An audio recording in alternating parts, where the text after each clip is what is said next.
ছিলাম একটা প্রোগ্রামে আমাদের ঢাকা ইউনিভার্সিটির মানে কাহিনী নিয়ে কবিতার নাম আছে কেউ কথা রাখি না, আসলে ওই টোনে আর কবিতাটা রাখি। আমি চেষ্টা করবো সেরকম করে বলার। কেউ কথা রাখিনি, 25 বছর কাটলো, কেউ কথা রাখিনি।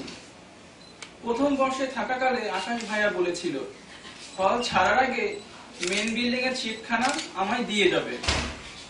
তারপর কত মাস বছর চলে গেল, কিন্তু সেই আকাশ ভাইয়া আর এলো না। 5টি বছর অপেক্ষায় আছি। আমাদের ডিপার্টমেন্টে সুমন ভাই বলেছিল আর একটু বড় হও ছোট ভাই, তোমাকে আমি টিএসসি আর কলা ভবনে নিয়ে যাব। সেখানে ছেলে মেয়েরা ঝোপে ঝাড়ে আনাচে কানাচে প্রেম প্রেম খেলা করে। সুমন ভাই, আমি আর কত বড় হব?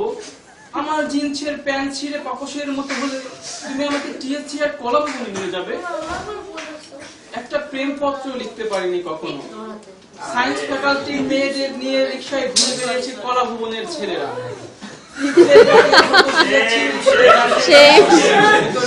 প্রেম উৎসব, সস্তা মেকআপ দেওয়া ফর্সা রমণীরা চটপটি আর ফুচকা খেয়ে কতই নাম ওদের হেসেছে।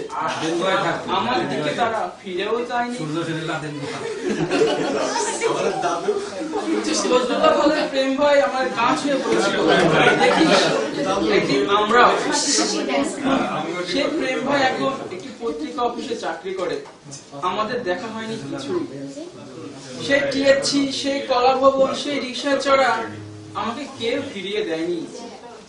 ক্লাসের ফার্স্ট বার ক্লাস নোট হাতে নিয়ে বরুণা বলেছিল যেদিন আমি সত্যিকারের ভালোবাসবে সেদিন আমার জন্য এরকম ক্লাস নোট নিয়ে আসবে।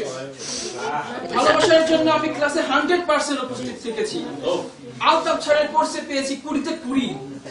সায়েন্স লাইব্রেরি তন্ন তন্ন করে খুঁজে এনেছি 108টি নতুন গ্রন্থ। তবু কথা রাখিনি বরুণা।